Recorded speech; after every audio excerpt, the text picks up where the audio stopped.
I'm Jen Bruce, and this is my husband Ben, and we have 3 kids, Rhea, Kyler, and Coraline, and we've been going to Joe's Kids for 2 years.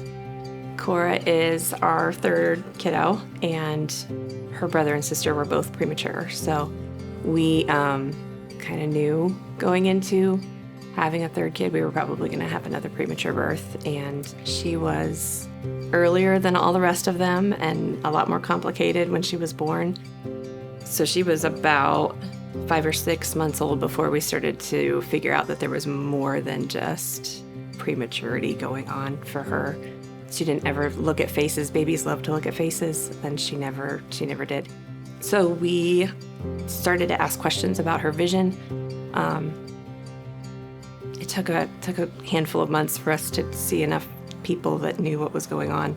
We did an MRI, and they found brain damage. And then they diagnosed her with a visual impairment. And a couple months after that, they diagnosed her with cerebral palsy. So that was when we started to look into therapies. And I mean, that's probably the best. The thing that was most helpful for us was getting connected with therapists who knew about her condition and could start to help us understand what we needed to do.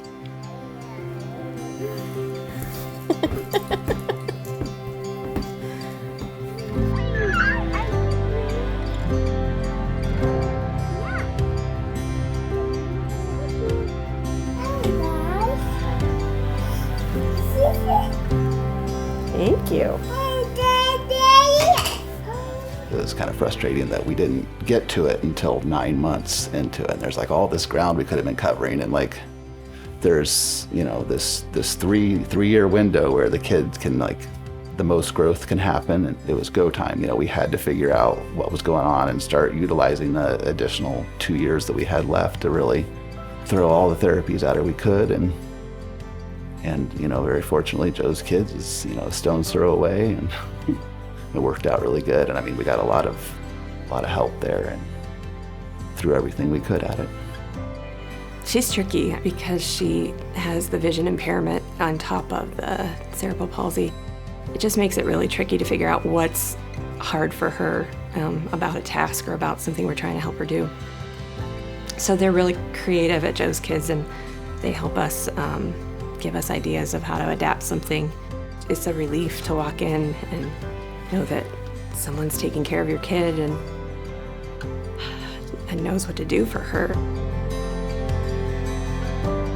Just going and watching the PT do her thing every day is interesting, because it's just like, to me, there's like nothing happening. It's like we're doing the same thing over and over again, and just kind of here we are again. And I mean, we do the same thing here at home, I guess, too, but you know, we have the attachment because it's our daughter or whatever, but just how much they put into like the same little thing every time. And it's just really cool to see like how those little things that they were nudging her into, you know, eventually, you know, she's starting to cruise around the island in here, and it's like, all right, that's awesome.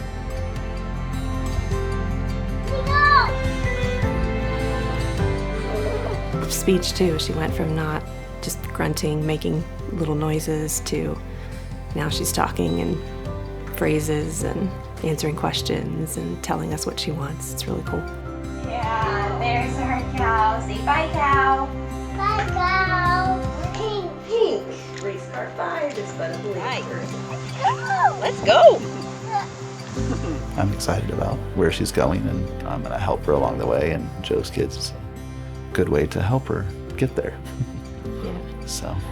Yeah, I don't know that we thought we would be at Joe's Kids this long. I think we kind of felt like it was we were going to hit that window, and then we were going to back off and move on to other things. But it's been too big of a part of our life.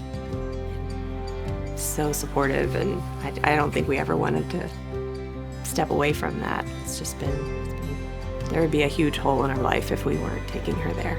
Go!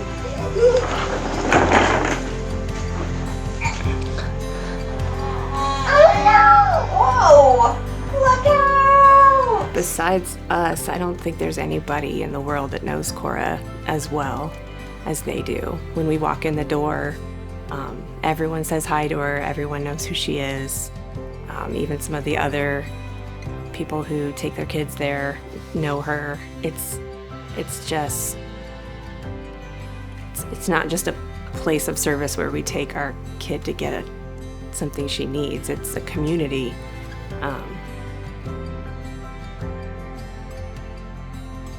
Yeah, I mean, we feel like we belong there.